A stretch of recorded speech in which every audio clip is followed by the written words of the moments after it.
বন্ধুরা, একবার দেখে নেওয়া যাক আমেরিকার ইতিহাসে কোন কোন প্রেসিডেন্ট জনগণের কম ভোট পেয়ে প্রেসিডেন্ট নির্বাচিত হয়েছেন। মানে তার বিপক্ষ প্রতিদ্বন্দ্বীর তুলনায় তিনি জনগণের ভোট মানে পপুলার ভোট অনেক কম পেয়েছেন, তবুও তিনি প্রেসিডেন্ট নির্বাচিত হয়েছেন।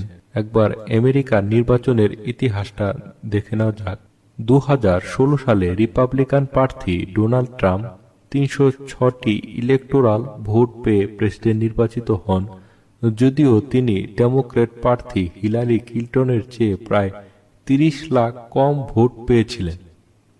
মানে এখানে জনগণের ভোট বলতে বোঝায় পপুলার ভোট, অর্থাৎ আমেরিকায় ভোটের দিন আমেরিকার জনগণেরা প্রেসিডেন্টকে নির্বাচিত করার জন্য যে ভোটটি দেন সেইটিকে বলা হয় পপুলার ভোট। তো এখানে ডোনাল্ড ট্রাম্প হিলারি ক্লিন্টনের চেয়ে 30 লাখ কম ভোট পেয়েও প্রেসিডেন্ট নির্বাচিত হয়েছেন। তো এরও একটু পিছনে যাওয়া যাক। 2000 সালে রিপাবলিকান প্রার্থী জর্জ ডব্লিউ বুশ 271টি ইলেকটোরাল ভোট পেয়ে প্রেসিডেন্ট নির্বাচিত হন, যদিও ডেমোক্র্যাট প্রার্থী অ্যাল গোর 5,40,000 ভোট বেশি পেয়েছিলেন জর্জ ডব্লিউ বুশের থেকে।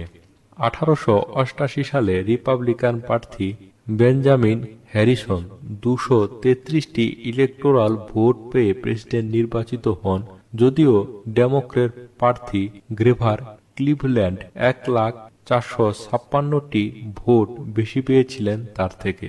1876 সালে রিপাবলিকান রাদারফোর্ড বি হেইজ 185টি ইলেকটোরাল ভোট পেয়ে প্রেসিডেন্ট নির্বাচিত হন, কিন্তু ডেমোক্র্যাট প্রার্থী স্যামুয়েল জে টিলডেন 2,68,000 ভোট বেশি পেয়েছিলেন তার থেকে।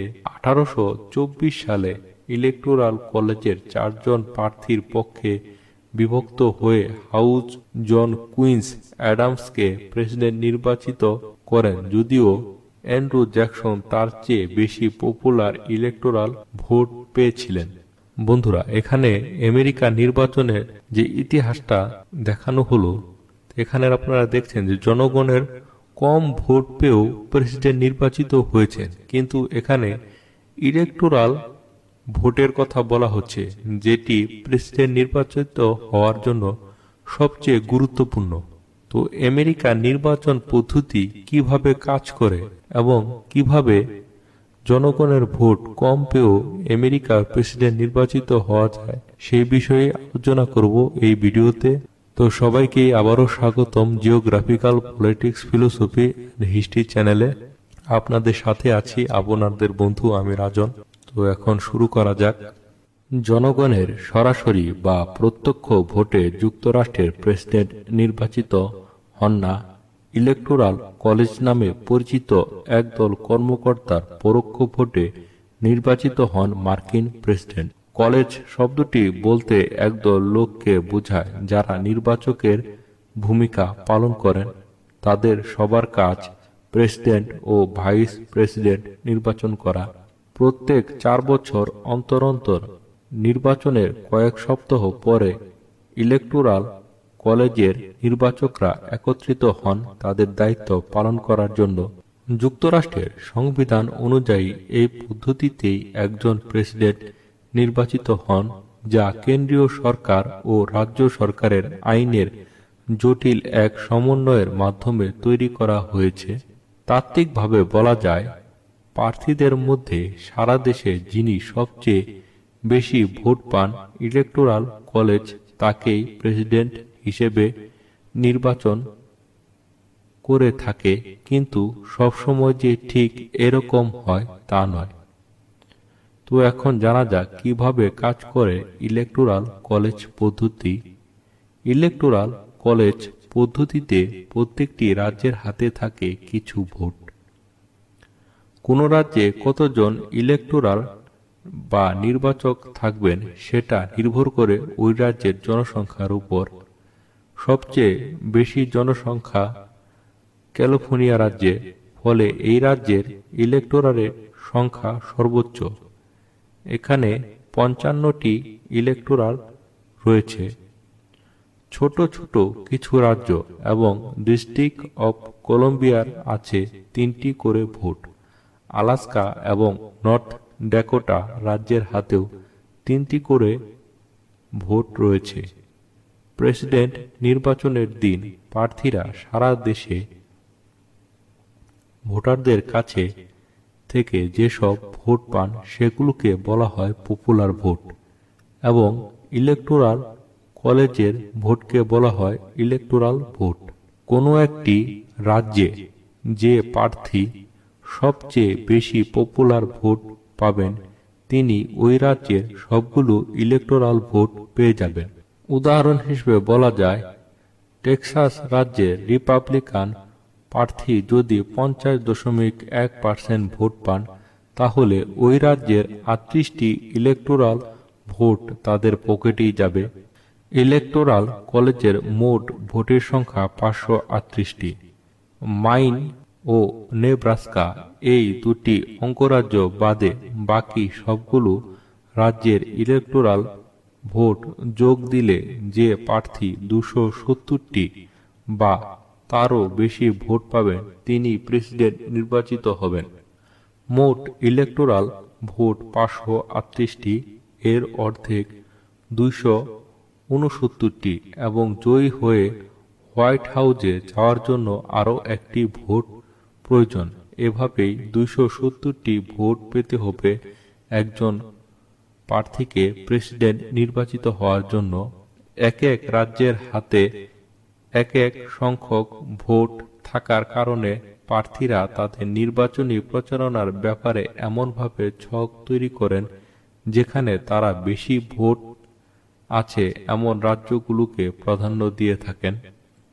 গত 5টি নির্বাচনের মধ্যে 2টিতেই কম পপুলার ভোট পেয়ে ইলেকটোরাল কলেজ পদ্ধতিতে ডোনাল্ড ট্রাম্প ও জর্জ বুশ প্রেসিডেন্ট নির্বাচিত হয়েছেন। সর্বশেষ 2016 সালের নির্বাচনে রিপাবলিকান প্রার্থী ডোনাল্ড ট্রাম্প ডেমোক্র্যাট প্রার্থী হিলারি ক্লিনটনের চেয়ে প্রায় 30 লাখ কম পপুলার ভোট পেয়েও প্রেসিডেন্ট নির্বাচিত হয়েছেন। এখন জেনে নেওয়া যাক কেন এই ধরনের পদ্ধতি বেছে নেওয়া হলো। অষ্টাদশ শতাব্দীর শেষের দিকে যখন যুক্তরাষ্ট্র প্রতিষ্ঠা করা হয় তখন দেশটির বিশাল আকার ও বিভিন্ন প্রান্তের মধ্যে যোগাযোগ কঠিন হওয়ার কারণে জাতীয়ভাবে প্রেসিডেন্ট নির্বাচন আয়োজন করা প্রায় অসম্ভব ছিল। তখনও যুক্তরাষ্ট্রের জাতীয় পরিচয় ঠিকমতো গড়ে ওঠেনি। অঙ্গরাজ্যগুলো তাদের নিজেদের অধিকারের ব্যাপারে ছিল অনেক বেশি সোচ্চার। রাজনৈতিক দলগুলোকে সন্দেহের চোখে দেখা হতো এবং পপুলার ভোটকে মানুষ ভয় পেত। সংবিধান প্রণেতারা 1787 সালে সংবিধান রচনার সময় কংগ্রেস এবং জনগণের সরাসরি ভোটে মানে পপুলার ভোটে প্রেসিডেন্ট নির্বাচনের দুটো ধারণাই বাতিল করে দেন। তাদের যুক্তি ছিল পপুলার ভোটে প্রেসিডেন্ট নির্বাচিত হলে লোকেরা তাদের স্থানীয় প্রার্থীকে ভোট দেবে এবং তার ফলে বড় রাজ্যগুলোর আধিপত্য প্রতিষ্ঠা করবে। ছোট ছোট রাজ্যগুলো এই ইলেকটোরাল কলেজ পদ্ধতিকে সমর্থন করে কারণ এর ফলে প্রেসিডেন্ট নির্বাচনের ক্ষেত্রে তাদের ভূমিকাও গুরুত্বপূর্ণ হিসেবে বিবেচিত হয়। দক্ষিণাঞ্চলীয় রাজ্যগুলো এই পদ্ধতির পক্ষ নেওয়ার কারণ সে সময় এসব রাজ্যের দাসের সংখ্যা ছিল অনেক। দাসেদের ভোটের অধিকার না থাকা সত্ত্বেও আদমশুমারিতে তাদের গণনা করা হতো। এছাড়াও সংবিধান রচয়িতারা চাননি যে রাজধানী ওয়াশিংটন ডিসিতে বসে শুধু আইন প্রণেতারাই দেশের প্রেসিডেন্ট নির্বাচন করুক। কম পপুলার ভোট পেয়েও প্রেসিডেন্ট নির্বাচিত হওয়া কতটা ন্যায়সঙ্গত, এটা এই পদ্ধতির সবচেয়ে নেতিবাচক দিক। ইতিহাসে দেখা যাচ্ছে 1804 সালের পর 5 জন প্রেসিডেন্ট পপুলার ভোট বেশি না পেয়েও নির্বাচিত হয়েছেন। এর আগে 2000 সালে নির্বাচনে অ্যাল গোর সারা দেশে মোট ভোটের 48.38% অর্জন করেন। জর্জ বুশ পান 47.87%। তারপরও জর্জ বুশ প্রেসিডেন্ট নির্বাচিত হন কারণ তিনি 271টি ইলেকটোরাল ভোট পান, যেখানে মিস্টার গোর পান 266টি। জয় নির্ধারণী ইলেকটোরাল ভোটগুলো এসেছিল ফ্লোরিডা থেকে। সেখানকার 25টি ইলেকটোরাল ভোটই গেছে জর্জ বুশের দিকে, যদিও তিনি ওই রাজ্যে মাত্র 537টি পপুলার ভোট বেশি পেয়েছিলেন। আরেকটি নেতিবাচক দিক হলো অনেক রাজ্যেরই ফলাফল কি হবে সেটা আগে থেকে নিশ্চিত করে বোঝা যায়, ফলে অনেক ভোটারই ভোট দেওয়ার ব্যাপারে তাদের উৎসাহ হারিয়ে ফেলে। প্রার্থীরাও সেসব রাজ্যে প্রচারণা চালিয়ে তাদের সময় নষ্ট করতে চান না। উদাহরণ হিসেবে বলা যেতে পারে যে ক্যালিফোর্নিয়া, ইলিনয় এবং নিউ ইয়র্কে ডেমোক্র্যাটদের এবং টেক্সাস রাজ্যটি রিপাবলিকানদের ঘাঁটি হিসেবে পরিচিত। তাহলে এর সুবিধা কি? ঐতিহাসিক কারণে এই ইলেকটোরাল কলেজ পদ্ধতিকে এতটা গুরুত্ব দেওয়া হয়। এছাড়াও বেশিরভাগ নির্বাচনে পপুলার ভোটেই প্রেসিডেন্ট নির্বাচিত হয়েছেন। 1804 সালের পর 53টি নির্বাচনে 48 জনই নির্বাচিত হয়েছেন পপুলার ভোটে। এছাড়াও এই পদ্ধতিতে ছোট রাজ্যগুলি গুরুত্ব পায়। এর মাধ্যমে যুক্তরাষ্ট্রের সংবিধানে একটি মৌলিক নীতি চেকস অ্যান্ড ব্যালেন্স রক্ষিত হয়।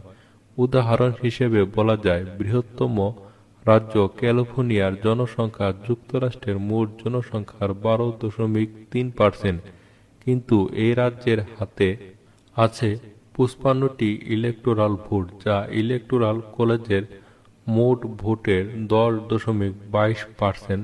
অন্যদিকে ওয়াইওমিং রাজ্যের লোকসংখ্যা যুক্তরাষ্ট্রের মোট জনসংখ্যার 0.18%, কিন্তু তাদের হাতে আছে 3টি ইলেকটোরাল ভোট, যা ইলেকটোরাল কলেজে মোট ভোটের 0.56%।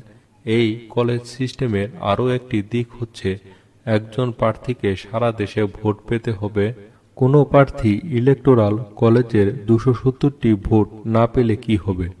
সংবিধানের দ্বাদশ সংশোধনী অনুসারে হাউস অব রিপ্রেজেন্টেটিভ বা প্রতিনিধি পরিষদ প্রেসিডেন্ট নির্বাচন করে থাকে। প্রত্যেকটি রাজ্যের প্রতিনিধির হাতে থাকে একটি করে ভোট। তার মানে প্রত্যেক রাজ্যের সংখ্যাগরিষ্ঠ দল এই ভোট নিয়ন্ত্রণ করে। ফলে প্রেসিডেন্ট নির্বাচিত হতে হলে একজন প্রার্থীকে সংখ্যাগরিষ্ঠ রাজ্যে জিততে হবে। সেনেট বাছাই করে ভাইস প্রেসিডেন্ট, সেজন্য সেনেটদের হাতে থাকে একটি করে ভোট। যুক্তরাষ্ট্রের ইতিহাসে 1804 সালের পর এরকম ঘটনা একবারই ঘটেছে। 1824 সালে ইলেকটোরাল ভোটগুলো 4 জন প্রার্থীর মধ্যে ভাগ হয়ে যায়। তাদের সবাই সংখ্যাগরিষ্ঠ ভোট পেতে ব্যর্থ হন। ডেমোক্র্যাট প্রার্থী অ্যান্ড্রু জ্যাকসনের পক্ষে ছিল সবচেয়ে বেশি ইলেকটোরাল ভোট। পপুলার ভোটেও তিনি বেশি পেয়েছিলেন, ফলে ধারণা করা হচ্ছিল যে তিনি প্রেসিডেন্ট নির্বাচিত হবেন। কিন্তু চতুর্থ স্থানে যিনি ছিলেন সেই স্পিকার হেনরি ক্লে দ্বিতীয় স্থানে থাকা জন কুইন্স অ্যাডামসকে নির্বাচিত করার ব্যাপারে হাউসকে প্রভাবিত করেন। অবশেষে মিস্টার অ্যাডামসই প্রেসিডেন্ট নির্বাচিত হন। তো বন্ধুরা, আমার এই ভিডিওটি আপনাদের কেমন লাগলো তা অবশ্যই নিচে কমেন্ট করে জানান। ভিডিওটি তথ্যপূর্ণ হলে এবং ভিডিওটি ভালো লাগলে অবশ্যই লাইক করুন এবং শেয়ার করুন। আর এরকম তথ্যমূলক ভিডিও পেতে অবশ্যই এই চ্যানেলটি সাবস্ক্রাইব করুন এবং পাশে থাকা বেল আইকনটি ক্লিক করুন। তো সবাইকেই আবারও শুভেচ্ছা এবং সবাই সুস্থ থাকবেন, ভালো থাকবেন এই কামনা করে আজকের মতো এখানেই শেষ করছি।